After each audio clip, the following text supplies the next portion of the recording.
digital. We live in the digital era. Sometimes you have to use digital modelers, like the one I have in front of me, the Quad Cortex, or sometimes I use the Line 6 HX. The thing is, with those things, there are a lot of options. A lot of options. I mean, when you have an amp, you have an amp, you have the dials and a pedal, and that's it, you have to do with it. So you can tinker and tweak the thing as long as you want, but you don't play any guitar. So we don't go that route. Now, the challenge that I have with these things is when you play live and you are forced to play with in-ears. I mean, it's a very different feel than when you're playing in front of an amp, or if it's digital or even analog. And that's why I wanted to share something with you that I learned from a video from Shane Theriot. I hope that's his the right pronunciation. Because if you're playing digital, especially with clean, semi-clean tones, with in-ears, it can sound really direct, harsh, and dry. Then maybe as a counter reaction, you're trying to use delay and reverb and all of these things, but it becomes very washy and very not direct, which is not good for cutting through the mix. And Shane posted a video about achieving great tone, I don't know, a couple of weeks ago, and I the first tip that he gave, I've never heard that from nobody, and I wanted to share that with you because I just implemented in the Quad Cortex, and I wanted to demonstrate what is the difference, and it's a subtle difference, but I have the feeling that it works. Now, first and for all, the most important thing with digital modelers, and that's my personal experience, and there are not a lot of videos about it, and I don't understand why. If you are looking for a sound, to create a sound on a modeler, use a FRFR monitor or use monitors, but don't use headphones. I mean, it's the worst thing. I've did it in the beginning, I've did it for years, I even did it last night because I didn't want to wake everybody in the house, but it was the worst thing that I ever could do, because I went to bed with a very bad feeling that this thing sucks and my playing sucks and the guitar sucks, and it's just, it's a very direct sound and tweaking. No, I rather have monitors, I dial them up so there's quite some volume, so that I can feel if I'm inspired by the sound or not.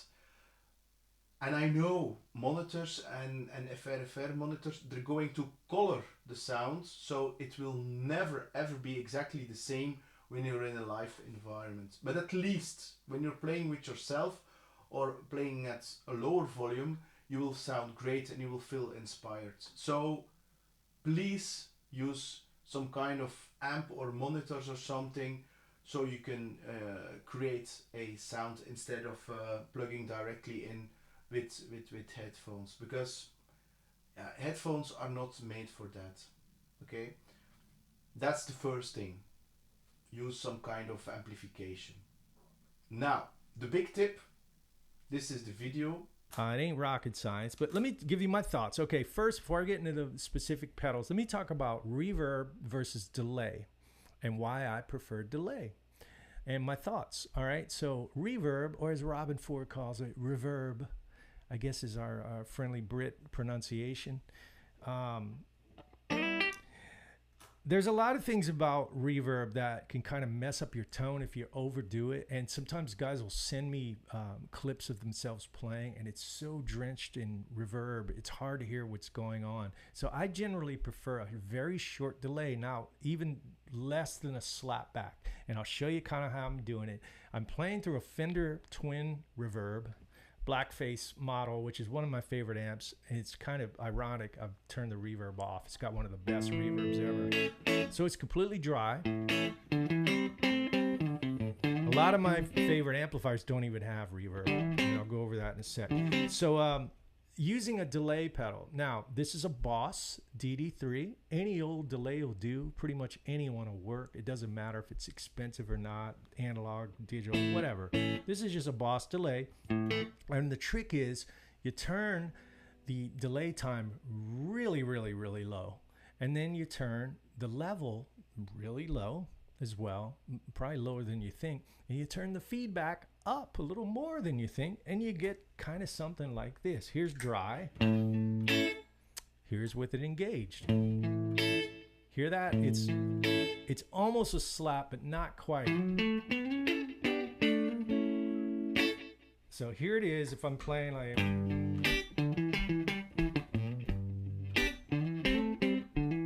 engage.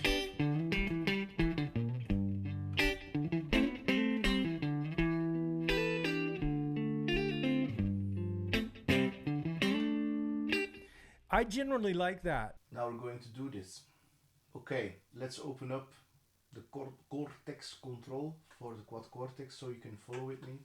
So I added a simple delay, and like Shane said, you dial the mix very, very low, you dial the feedback very, very high, and you dial the delay time also very low. The thing is that I thought that the delay time was going to be lower than 100 milliseconds, but in order to be that it a little bit is audible, I had to raise it above 100, and this is what you get with.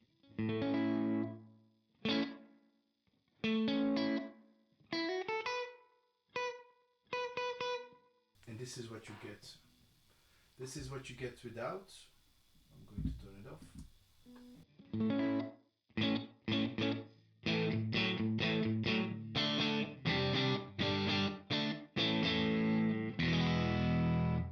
It's dry.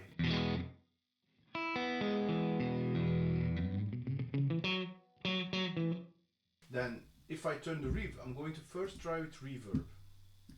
This is a simple room reverb.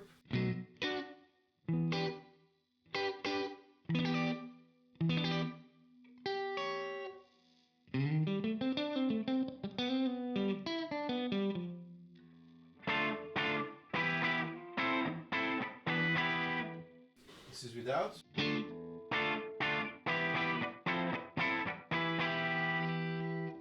Yes, I know it's subtle. This is off. Now with the delay, this is again off.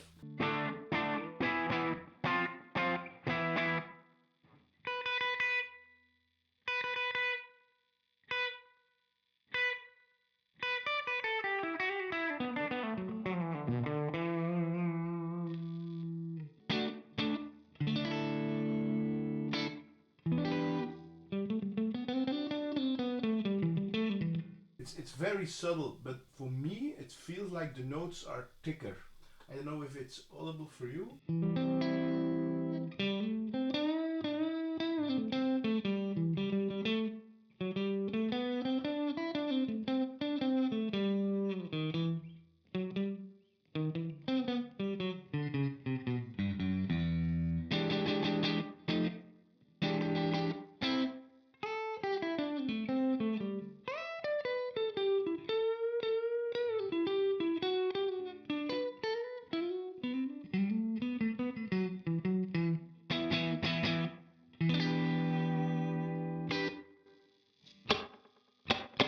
Can also exaggerate a little bit. So if we bump up the delay time, then we get, here it is, of course. Yeah, let's lower it.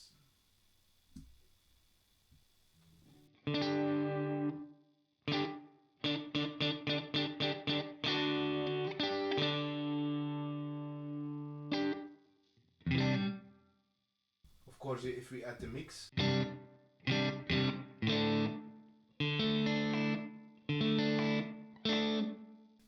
it's still subtle.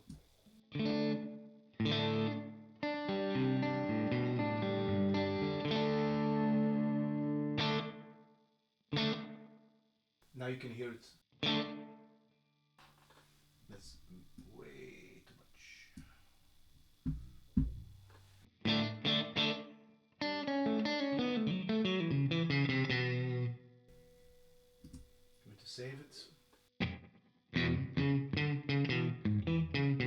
Now, if I compare it with reverb, again,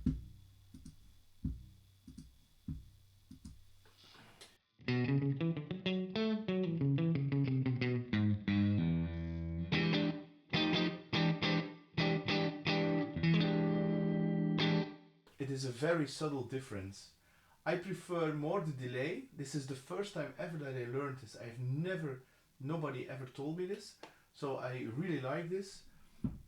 I'm not going to use any delay, but I'm going to use that kind of slapback delay of Shane trick.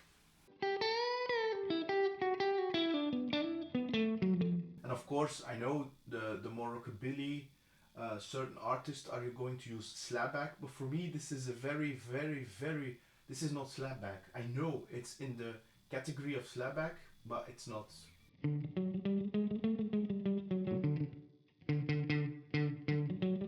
Because if I want to play funk,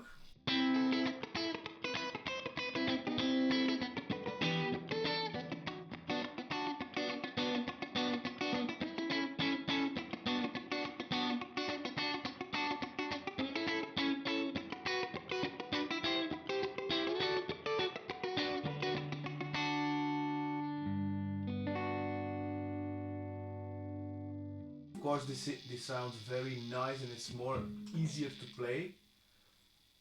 It's applicable for certain contexts, but not for everything. I mean, playing this with funk,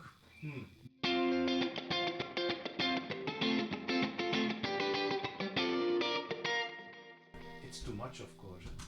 How does it work with other? So a little bit gain.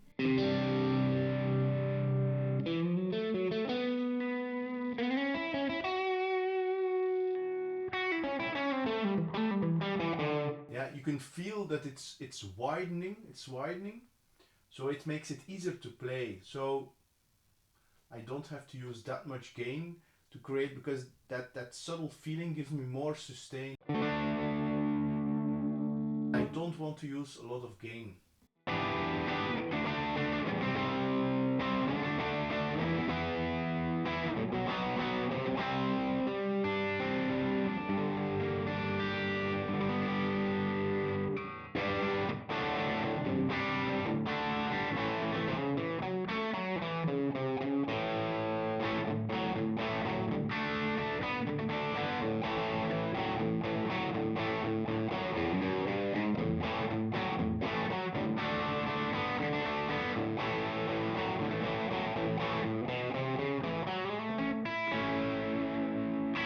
That was it.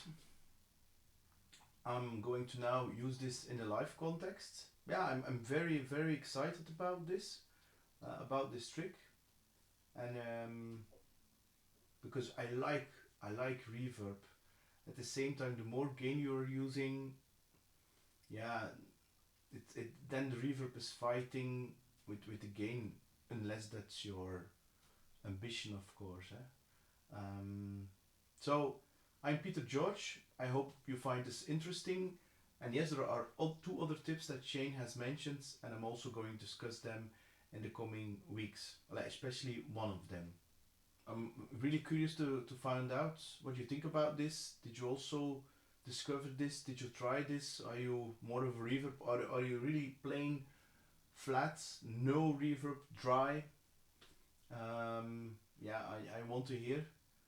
I want to learn, because yeah, playing live with modeler and with in-ears, for me, I have to adapt. Maybe if you're born into that, and then there is no comparison.